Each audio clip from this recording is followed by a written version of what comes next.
Акыркы 11 айдын ичинде Жалал Абад облусунда 289 адам бруцеллез оорусуна чалдыккан. Бул былтыркыга салыштырмалуу 22%га көп. Бруцеллез адамдын жана жаныбарлардын нерв клеткаларын, жүрөк тутумун жана муундарын жабыркатуучу жугуштуу оору. Жанагы жаш балдар арасында дагы катталганчылар көбүрөөк.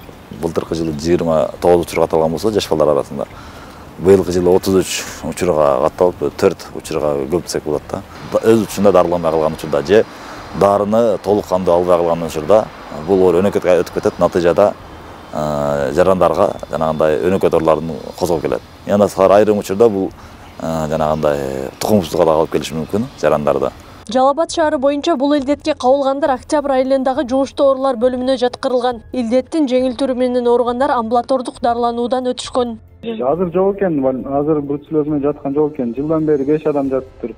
4-10 киши бирөө жаш бала.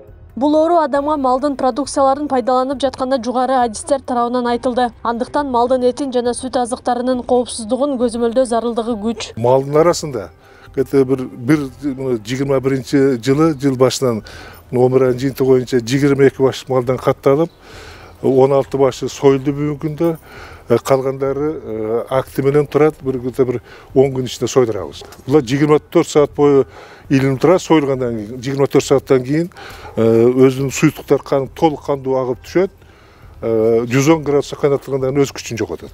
Бүгүнкү күндө Жалал Абад шаары боюнча 5057 ири мүйүздүү мал каттоодо турат. Булардын ичинен 3000 сериологиялык изилдөөдөн өткөрүлгөн. Алардын арасынан 22 малдан бруцеллез илдети аныкталып, 16 мал адистердин көзөмөлүндө сойдурулган. Акылай Карабаева, Аскар Маматсаков, Регион.